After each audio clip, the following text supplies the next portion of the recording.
Hi everyone, this is Jiggie, a portrait and wedding photographer from the Philippines, and welcome to the channel. So in this video, I'm going to show you how I lit, post, and process this image. So before anything else, if you guys haven't subscribed to the channel, now is the perfect time to do so because I am still giving away a beautiful backdrop from Kate Backdrop. So this is a 1.5 meter by 2 meter dual-sided non-reflective collapsible backdrop. And the best thing about this giveaway is that I will give the winner the chance to choose the specific backdrop or design that they want. And to join is very simple. All you have to do is follow the mechanics in the description below. So with that out of the way, as I said in my intro, I will show you how I lit, shot, and processed that particular image, which I actually shot during an actual wedding. This was actually the final image that I shot of the couple before I handed them over back to the coordinator for some retouch before they enter for the reception. Now, the reason why I pushed for this final image was because I actually saw where the suppliers were hanging out was a beautiful area for us to shoot in. This was right after I shot them inside the ballroom. If you guys missed out on that video, I will put a link in the description below. Okay, so here goes. This one, I'm going to put it in manual mode because I want to be able to control the power of this one. So why is that important? Because I hardly shoot in manual mode. I am more often than not shooting an aperture priority whenever I am shooting weddings. Now, if you want to know the reason on why I do that, I actually made a very detailed video already about it, and I will just put the link in the description below. I'll set it on ISO 100. Okay. Shutter speed, I will put it at 250. And then, oh, by the way, the camera that I was using here was a Sony A7R Mark IV. My lens was a 16-35 2.8 GM. The flash that I was using is a Profoto B2 with a MagMod 24-inch octabank, and the trigger is the Profoto TTL. I will turn this one off first so I can see live view. So that is basically my exposure.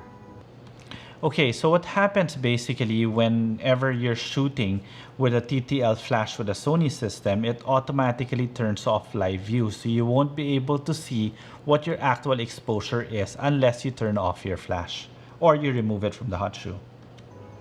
There, okay. Maybe I'll bring in a bit more ambient light there. Fantastic. Turn this one on.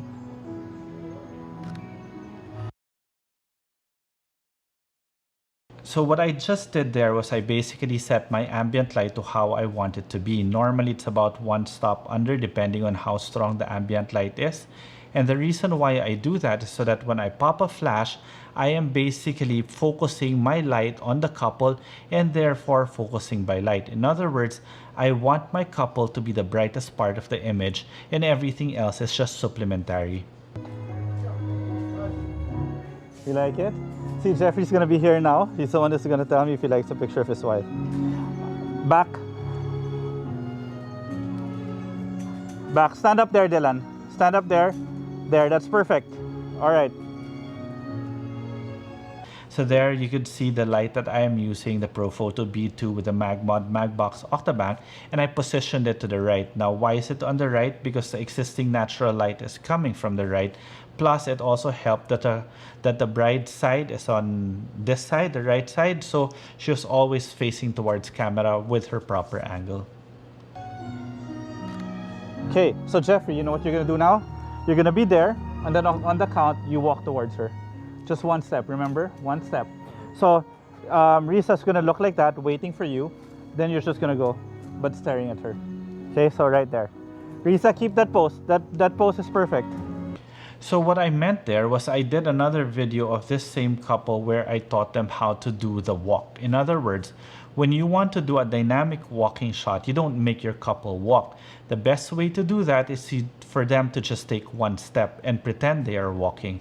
But of course, it takes a bit of trial and error for them to get used to it because it doesn't seem as if they're walking if they do it for the first time. But at this point, they kind of got used to it, so it was very easy for them to do it already. Jeffrey, that's how we're gonna do it, okay? But make it real. Make the step real, okay? All right, on the count. 1, 2, 3, go. And that was how easy it was to take that photograph. And now let me show you how I processed it. So my primary raw conversion software is Capture 121, and I have the file that I've chosen opened up here. So the first thing that I did was basically adjust my exposure and made it negative instead of positive. I made the image actually darker because I wanted to affect the background. In other words, I wanted more vibrance to come out of the trees. And then I made it a bit brighter. So in other words, my exposure went down, but my brightness went up, because the brightness affects basically just the highlights. The exposure affects everything. Then my shadows, I brought it up a little bit, just to not to make it completely black. Then I made a new adjustment layer. Then the exposure that I deducted earlier, I am adding back. And I added it back by just masking it. In other words, I only made my subjects brighter again. Okay, so from here, I open it up in Photoshop. So now here in Photoshop, basically I already like the image as is, but since we were shooting at that time of day where the colors weren't really as vibrant as I wanted it to be, so I did a saturation layer and just saturated the trees in the back and maybe the sky. And then afterwards, I merged it and created a new layer here. Then afterwards, I made a new layer and I called it my vignette, because I actually made the edges darker so that the focus will be more on them. Then I did another photo filter layer just to make it warmer, because you know me, I'm a lover of warm images. Then I merged it. Afterwards, I did my final sharpening, and that's your final image. So I hope you guys enjoyed this video, and if you did, please do subscribe to the channel, and while you're at it, click that notification bell so that you get notified every time I upload a new video. And if you want to see more of my images, you could always find me on Instagram. It's at Jiggie Alejandrino. Okay, till the next video. This is why we do what we do. Are you guys happy? Yes. Yeah, and you said you weren't comfortable in front of the camera, but once we're here, it's fun, right? Right. All right, I'm so happy you guys enjoy the rest of the night already. Relax, and then let's try to get some more photos later. All right. Okay? All right, go relax. Okay. Fair. Oh, wait. Okay, guys, I want to introduce you to the team. Makeup artist. You have to introduce yourself. Give your details na rin. Go. You don't want to give your details? We're gonna put this on YouTube anyway. Oh, yeah, please follow me on my Instagram and Facebook page. Which are? Michelle Enriquez Artistry. Okay, so I'm gonna put the links in the description below.